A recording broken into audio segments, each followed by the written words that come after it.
What's up, guys? Today is going to be my second video, totally unrelated to the last one. Today, I am going to talk about movies and stories and how I felt like they have impacted my life. And this is going to be unedited, so this is going to be a long, dragging rant as I talk into this small pet, otherwise known as a microphone, with a windscreen on it so you don't hear any of that. So, yeah. Um, honestly, the whole motivation for this today was so I talk to myself a lot. I narrate my thoughts constantly. Um, it's just a way I cope with things. I've done it like my entire life. So I've wanted to like make a video because I'm like, well, dang, I say some things. I'll write them down. I should just talk about it. And maybe someone will find it interesting. I don't know. Ugh. So movies, stories, video game stories. It's something that like has always inspired me in life, and like some of the most impactful things in my life have been, motivated. And I think about characters all the time, constantly. I think it's just maybe a normal part of being an artist. I don't know. Also, movies and stories are just really fascinating. Yeah. So I didn't grow up in the most like pop culture aware household, I guess I could say. I think a lot of it was maybe a little bit more of like a religious environment I was brought up in, so that maybe had some part to do with it. So watching movies was like a huge eye opener to like the rest of the world in my life, and so that was like a really really big deal. Um, Let me just name off a few that I remember watching with my dad growing up because he was the one who kind of got me into this kind of thing with movies and being super into them. But like, I'll just name off one of the first I remember watching in the living room was Signs, one of M Night's like best movies in my opinion. It's the first time I saw Joaquin Phoenix in a movie, and I was like, wait, I like that guy. He played like Uncle Merrill. It was Mel Gibson's shoot, uh, brother, I think. Anyway, movie was really good. Music was amazing. The score was phenomenal. I watched it and I was like 8. It scared me enough, but I loved it to death. I think that was the first movie I watched that got me into M Night's movies. Whatever you think about his whole like repertoire of films, I think there's something super special about his stuff. The music in that film, Signs, is amazing.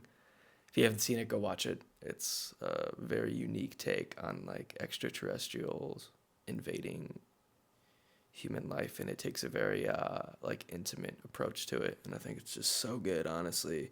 When I saw Joaquin Phoenix in that movie, I fell in love with him as an actor. I don't even know why. I've kind of thought about it a little bit recently, and I think maybe it's just like the guy has like this intensity to the way that he says things and the way that he looks that really stuck. Um, but yeah, my dad and I watched that countless times. He would rave about it, and the next one that probably stuck out was The Matrix, and this is probably a big one for everyone, I would assume, right? Like my dad was okay, we gotta watch this movie. Back then, he was all excited about getting these big box TVs. Back then, it was like the first HD thing that we got, so we were all stoked on that. But I remember watching that for the first time, and I was like, wow, when did I watch it? I was probably like 8 or 9 years old. The movie scared me. I think for probably like 3 or 4 years after that, I was convinced that the Matrix could possibly be real, and I got into the whole simulation theory thing. But it goes to show how much of an impact it had. I think that movie is absolutely timeless, and I remember I just the way that it was done. I think beyond like what's said in the movie and script wise, like the music, the atmosphere, and the way that the color is stylized is so freaking unique. And it's its own thing, and I think it will always be its own thing. And I feel like watching The Matrix back then is kind of like where some indie movies are going now.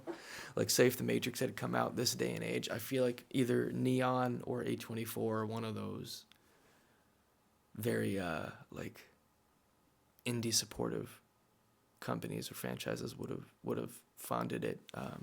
Such a unique film. I think about it all the time.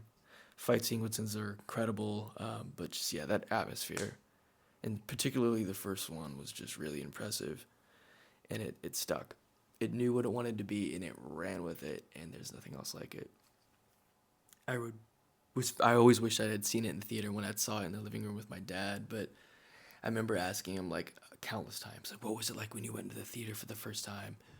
And he was like, oh, I went with my friend like Big Lou, and it was the most incredible thing. We've never seen CG like that before.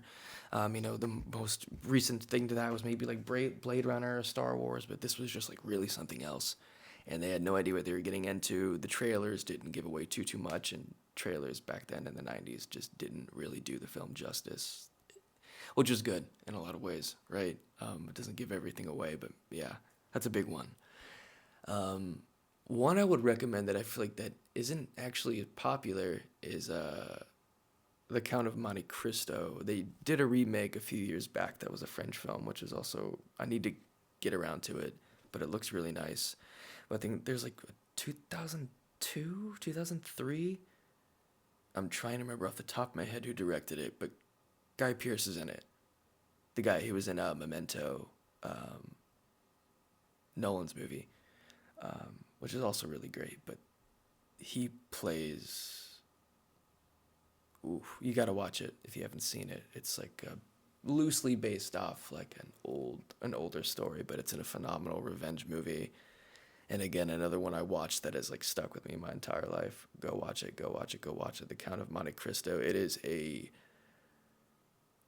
the best explanation of like an early 2000s to like just swashbuckling movie with some heart to it. Really, really, really good. Just heart. It's amazingly paced. It's long, but it feels just right. Right.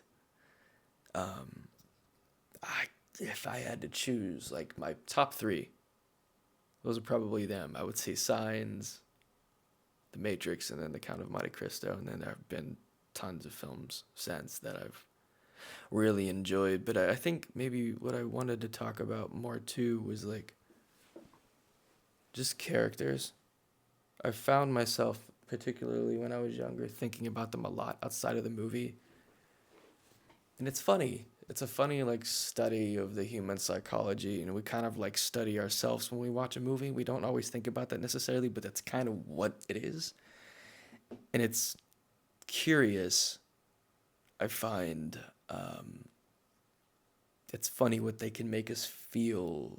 I think a good character, or an indication of a good character, is when you think about them like outside of watching the film, and you kind of just walk around with them throughout the day. I'll do that. I'll watch some movies sometimes, man, and like I'll think about it for the rest of the day. I'll like have a just dream about them, wondering what they're doing, or like what they would do on a day-to-day basis, or like how would they handle this situation. It's kind of cool to think about. But it's funny because movies are giving us a peek into a very small part of someone's life, even though it feels like the entire thing. So a lot of movies take place over like a day or two in that world, and you're seeing a very small portion. But I think when characters from movies will stick with you, either you really, really click with their motivation, and so something that they're doing that you feel close, I think it teaches us to be more empathetic because we're getting a peek into somebody's life that you probably wouldn't or experience, that you're like, oh, damn, I have felt that before, in a different fashion. But it's funny how it can pull things out of us as viewers. And I think that's super interesting. And that all is in part to the way it's shot, to the music, to the way that people interact with each other. I think watching movies that really click and things that work are movies that have people and not characters. And I think I've noticed this maybe the older I've gotten. I really value watching people in a movie that happen to be in a movie. How am I saying this without it being confusing? Or just trying to like clearly state my point. I think the Marvel stuff is great. Some of them have done it very well. Like Captain America have put really good people in there. But a lot of the time, some of those movies can feel like the blockbuster, the characters. But I think it's really special when you get something that's just more slice of life, even if it's like on a bigger scale of things that feel kind of like otherworldly. When you can make a character that's a person, not just relatable, but like a person that has a whole repertoire of things that feel very like grounded and human, and how you can like take that into your own life and use it as like inspiration. I've said this a few times in the past couple of like months. Watching when we go through our own experiences in life, sometimes you might subconsciously find yourself or consciously find yourself like thinking about a character and how they dealt with something and using it as inspiration in your own life. And that's a pretty big deal. And I think that's why art is so valuable. Um, I'll move on to video games for a second because the narratives in those are incredible. I think they are sometimes better because just like movies are like an hour and a half, 2 hours. And so you get that short time span to live with a person or characters or whatever. And then TV shows are a little longer. Sometimes you'll get like 4 or 5 seasons, so it starts to feel homier. They get a chance to build them out further. But then you have games. And this is a little different because sometimes they're longer or a little bit shorter. But what you also get is like direct control, and that agency that you get when you're playing as a character just makes you a little bit closer. I'll use The Last of Us as an example. I finished the second one quite recently, actually, like right after my accident and the surgery. I think I finished the game, the second one, probably like a month after. And I'm actually glad I did that because I think it just sticks with you. They're so great. Please, if you haven't played them, go play the games. They're phenomenal. I think about Ellie and Joel a lot and other characters in there as well. Another game I want to point out is Assassin's Creed 2. And you could say that some of the gameplay mechanics have maybe like interfered with how the narrative and how it flowed, but Ezio Auditore is that's another character that like ooh got me into like Italy. I'm doing a Europe trip in 2 weeks. I would have never had the desire to go to Italy and go see Florence or Venice or Rome if it weren't for specifically Assassin's Creed 2 when I played it when it came out in like 2009. Narratives in that are amazing, and I also think, in contrary to like characters and stories in movies, games have an opportunity to create place in a way that you don't always get in movies. And I think that's also really cool. Speaking of game, I want to get to story-wise that I haven't ever finished. I started it back years ago and never completed the game. Alan Wake. Alan Wake. I want to get to it. Not to mention the score, and that's incredible. I finished Control a couple months ago and figured out they're building a whole universe around it, so I think it's amazing. They do their own thing, and I value it a lot, and they know what they want to do when they're going into it, and it's unique, and it's art house in all the right ways, and I think that's just really freaking amazing. I want to see so much more of it. And they know how to blend mediums in a really, really cool sense. But yeah, I guess kind of back to my like original point of what I was talking about. I got lost. This is literally a rant video. But just characters. I think in any mediums, books, movies, doesn't matter. I think it's unique. I think that it gives us a chance to learn about ourselves and have relatability. And I know without question has helped me get through some really dark points in my life from some made up person in a story. And I think that is magical, and I think it's bizarre and strange, and everything that I love about art and visual art in general. Yeah. This had no subject matter, but this is cool. I just wanted to share my foundation, I guess, of love of movies to kind of start off, and how I see characters in film and other narrative forms, and how often I think about them and who they are and what they are. And sometimes I think what we see a character do in a show and what we don't see is also really powerful too. Um, all the side story stuff that you'll never get a view into other than what the director decides to put into the movie, but I think that's also cool as well. Ooh, this is a rant. But yeah, guys, I was just kind of feeling in my head and wanted to talk about stuff.